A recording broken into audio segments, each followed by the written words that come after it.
नावंडी ग्रामपंचायतमध्ये सुरू असलेला गोदरेज प्रोजेक्ट आणि त्या गोदरेज प्रोजेक्टमध्ये आपण बघतो की कशा प्रकारे कचरा फेकला गेला आहे. नदीमध्ये हा कचरा फेकला गेला आहे.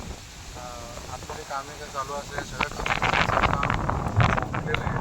सगळं सिमेंट वगैरे फेकलं गेलेलं आहे. आमचा छोटा जिकडे नाला आहे त्या नाल्यामध्ये आपण बघतो की पूर्ण माती लोटली गेलेली आहे. अशा प्रकारचं काम ह्या गोदरेज प्रॉपर्टीजमध्ये चालू आहे.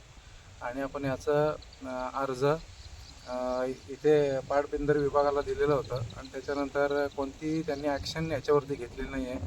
म्हणून या ठिकाणी आपण न्यूजच्या मार्फत सगळ्या नागरिकांना कळवू इच्छितो की एक म्हणजे बघायला गोदरेजमध्ये बेकायदेशीररित्या काम चालू आहे. गोदरेजमध्ये कोणी त्याच्यावरती लक्ष देत नाही आहे. जवळजवळ ही साईड 1.5-2 वर्ष काम चालू आहे. ह्या साईडवरती कोणत्याही स्थानिक नेत्याचं या ठिकाणी लक्ष नाही आहे की कशा प्रकारचं या ठिकाणी काम चालू आहे. आमच्या जवळचे नागरिक असेल, आजूबाजूला ज्यांची शेती आहे, त्यांना येणाऱ्या या पावसामुळे नाहक त्रास होऊ शकतो. त्याच्यासाठी आपण हा अर्ज केलेला आहे. कोणत्या प्रकारची नोटीस पाटबंधारे विभागाने त्यांना दिलेली नाही आहे, म्हणून आपण या ठिकाणी आज न्यूज देतो आहे. गोदरेज प्रॉपर्टीजमध्ये आपण बघतो की झाडांची मोठ्या प्रमाणे कत्तलसुद्धा झाली आहे आणि जेवढी झाडं यांनी तोडली तेवढ्या प्रमाणामध्ये झाडं लावलेली गेलेली नाही आहेत.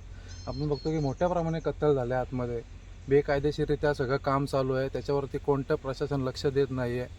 आपण जर बघितलं पाटबंधारे विभाग असेल किंवा वन विभाग असेल, कोणताही लक्ष देत नाही आहे. त्याच्यामुळे आपण या ठिकाणी आज इकडे व्हिजिट दिली. आपण बघतोय की पूर्ण नदी नाल्यामध्ये कचरा फेकला गेलेला आहे.